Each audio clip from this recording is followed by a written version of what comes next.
نبی کریم صلی اللہ علیہ وآلہ وسلم آپ نے ارشاد فرمایا کہ الا انبئکم باکبر الکبائر، سرکار نے فرمایا کیا میں تمہیں بڑے بڑے گناہوں کی تفصیل نہ بتا دوں، کچھ بڑے بڑے گناہ نہ بتا دوں؟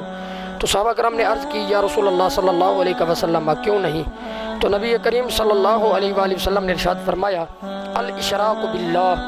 کہ اللہ تعالیٰ کے ساتھ شریک ٹھہرانا یہ بہت بڑا گناہ ہے، اور یہ گناہ بغیر توبہ کے یہ گناہ کبھی معاف نہیں ہوتا۔ اور نبی کریم صلی اللہ علیہ وسلم نے ارشاد فرمایا تو عقوق الوالدین، اور والدین کی نافرمانی کرنا یہ بھی بڑے گناہوں میں سے ہے، کہ والدین کا نافرمان اور والدین کی گستاخی کرنے والا اور والدین کی بے ادبی کرنے والا، والدین کا نافرمان فرمایا وہ بغیر توبہ کے کبھی بھی نہیں بخشا جائے گا۔ اور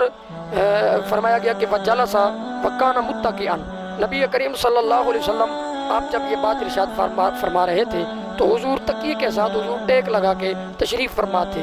تو حضور نے تکیے کو چھوڑ دیا وجلس، اور حضور میں سیدھے ہو کے حضور بیٹھ گئے، اور حضور نے ارشاد فرمایا الا وقول الزور، اور سرکار نے فرمایا سن لو کہ جھوٹی گواہی دینا یہ بھی بڑے گناہوں میں سے ہے، اور ارشاد فرمایا کہ شہادت الزور، اور فرمایا کہ جھوٹی گواہی دینا اور